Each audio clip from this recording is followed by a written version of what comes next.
Rencana Menteri Keuangan Purbayudi Sadewa memperketat impor pakaian bekas ilegal mulai menimbulkan kecemasan bagi para pelaku usaha perdagangan pakaian bekas thrifting. Kebijakan tersebut dikhawatirkan membuat pelaku usaha thrifting terancam gulung tikar dan harus merumahkan para karyawannya. Kementerian Keuangan akan menerbitkan aturan yang memperketat kegiatan impor pakaian bekas ilegal. Regulasi yang sedang digodok Kementerian Keuangan nantinya juga akan memperberat hukuman bagi importir yang kedapatan mendatangkan pakaian bekas secara ilegal ke Indonesia.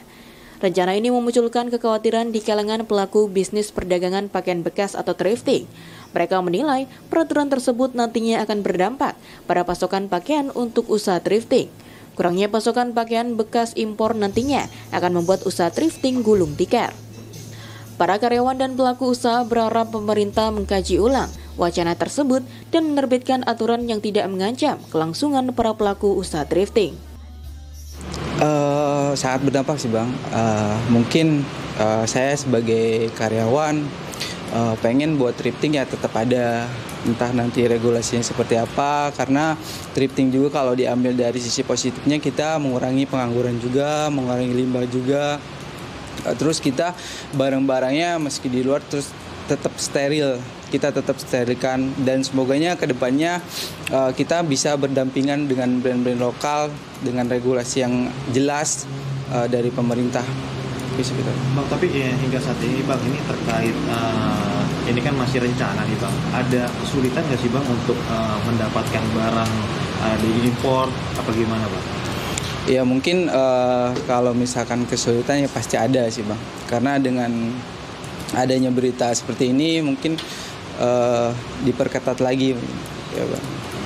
Nah kalau untuk ini kan dampak sendiri nih Bang dari rencana kebijakan ini Bang, berdampak langsung nggak nih Bang ini terhadap thrift nih Bang, atau kayak misalkan selain barang yang masuk susah terus, atau nggak berdampak terhadap pendapatannya atau penjualannya seperti apa Bang?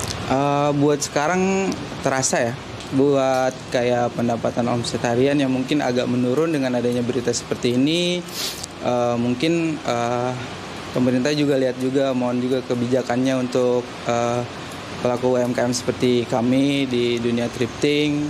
Semoga kedepannya regulasinya diperjelas. Sangat sedih pastinya gitu, karena mata pencarian kami di sini gitu.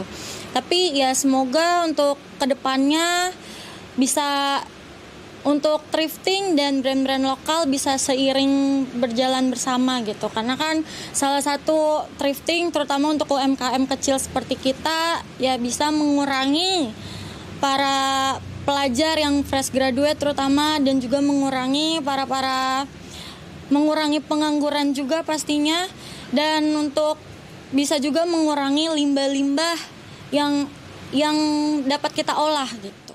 Dalam Peraturan Menteri Perdagangan Nomor 40 Tahun 2022, pemerintah melarang impor pakaian bekas beserta jenis barang bekas lainnya.